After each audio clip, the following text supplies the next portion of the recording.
ฮัลโหล1 2 3แคกไหมคะควรจะเปิดด้วยคำว่าอัปเดตชีวิตไหมหรือว่าชื่อคลิปชื่อคลิปมิ้นกลับมาอยู่บ้านได้3 เดือนแล้วค่ะตอนนี้ข้างในสว่างสดใสมากข้างนอกมันก็เลยพลอยจะสว่างไปด้วยนะจริงๆตอนกลับมาเดือนแรกก็คิดอยู่ว่าจะไปต่อหรือว่าจะพอแค่นี้คือฝั่งหนึ่งก็บอกว่าถ้าไม่ไปต่อมันคือการยอมแพ้มันคือความล้มเหลวหรือเปล่า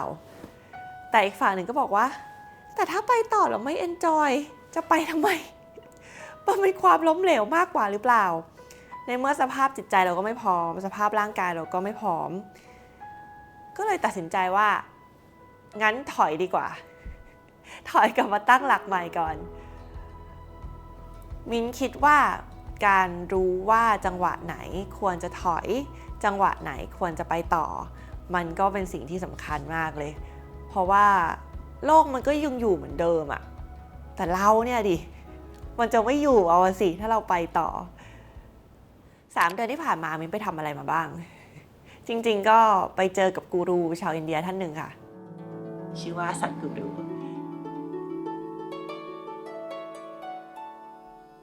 แล้วก็ได้ฝึกนู่นฝึกนี่เข้าคลาสต่างๆเนี่ยเราก็ยังฝึกอย่างมุ่งมั่นมากเลยตอนฝึกเราก็ไม่ได้คิดหรอกว่ามันจะสร้างความเปลี่ยนแปลงอะไรก็คิดว่าลองดูมันลองเป็นเส้นทางใหม่อ่ะแต่พอฝึกไปฝึกมากลายเป็นว่า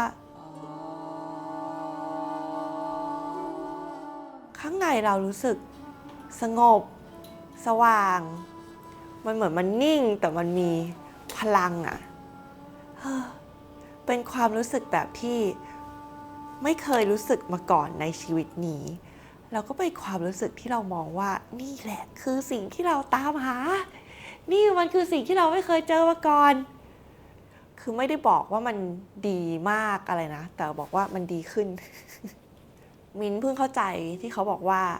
ถ้าข้างในเรามันมืดมันเศร้ามันอึนเงี้ยต่อให้เราเดินทางรอบโลกเป็น100 รอบอะเราก็หนีมันไม่พ้นอะเราทำอะไรไม่ได้เราจะเปลี่ยนคนเปลี่ยนสภาพแวดล้อมเปลี่ยนอะไรหลายอย่างสุดท้ายแล้วถ้าเราไม่เริ่มจากตัวเราอะมันก็ไม่ได้เพราะว่าโลกข้างนอกมันก็สะท้อนโลกข้างในเนาะนั่นแหละค่ะ ยิ้มไม่หยุดเลยเห็นไหมอย่างที่บอกว่าตอนนี้ก็รู้สึกสว่างมากพร้อมเต้นมาก มาถึงคำถามที่หลายคนถามว่าเอ้าแล้วทีนี้ปิดเพจเลยหรือเปล่าคุณมิ้นไอโรมาโลนคุณมิ้นจะไปทำอะไรต่อคะก็จะบอกว่าตอนนี้มิ้นอยากออกไปสำรวจความเป็นไปได้ในโลกใบนี้นะว่านอกจากเราจะเป็นนักเดินทางแล้วเราเป็นอะไรได้อีกปะลิมิตในชีวิตมันอยู่ที่ไหนกันแน่อย่างช่วงวันเกิดที่เพิ่งผ่านมามินก็ขอไว้ว่า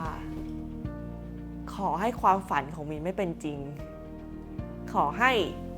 สิ่งที่ไม่เคยคิดเคยฝัน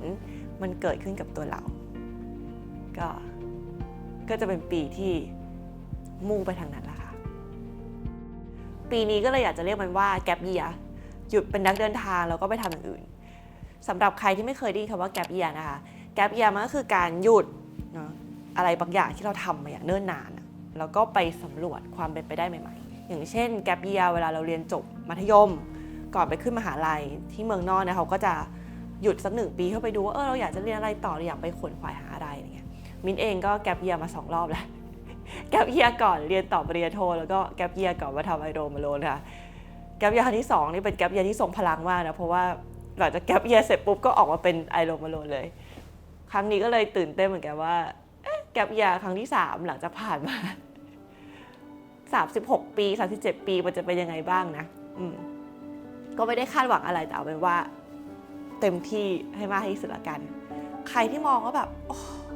จริงก็ไม่ไหวแล้วเหมือนกันรู้สึกอะไรบางอย่างที่เราทำมามันเนิ่นนานแล้วเราอยากจะเปลี่ยนแปลงอะไรบ้างแล้วก็พร้อมก็แกปเยียร์ไปด้วยกันแต่ถ้ายังมีภาระรับผิดชอบผ่อนบ้านผ่อนรถดูแลครอบครัวจำนวนมากก็อาจจะต้องทำไปก่อนนะคะ มินก็จะคอยมาอัปเดตให้ดูเป็นช่วงๆบนช่องไอโรมาโลนกับแกปเยียของมินนะคะว่าเลิกเป็นนักเดินทางไปเป็นอะไรดี เดี๋ยวรอติดตามแล้วกัน อันนี้บอกตัวเองด้วยนะได้แล้วค่ะบายคัดไอ้ลืม เล่นคอร์ด ก่อนอื่นเลยตอนนี้เลิกเป็นนักเดินทางไปเข้าเงียบที่อินเดียค่ะ อนุโมทนาสาธุ